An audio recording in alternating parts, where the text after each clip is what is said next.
Hello, power users. Let's take a look at a very helpful feature inside the 3D model widget, the Axis Helper.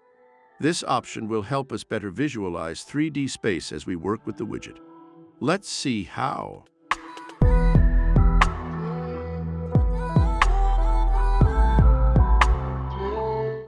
To toggle on the Axis Helper, all we have to do is go into the Widget General Settings in the Content tab of the 3D model widget.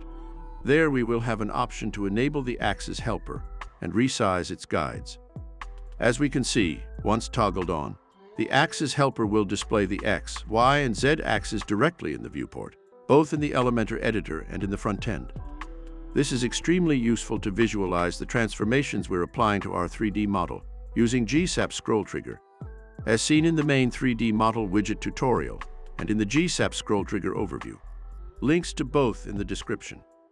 This also helps us visualize which transformations are coming from the animation included in the 3D model, as controlled by the base animation settings in the 3D model widget settings, and which transformations are coming from GSAP tweens.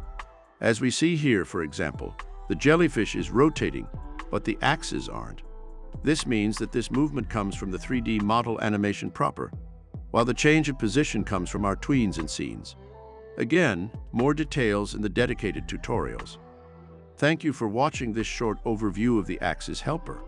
We hope that it will be very useful for all your 3D animation needs using GSAP and the 3D model widget. See you next time.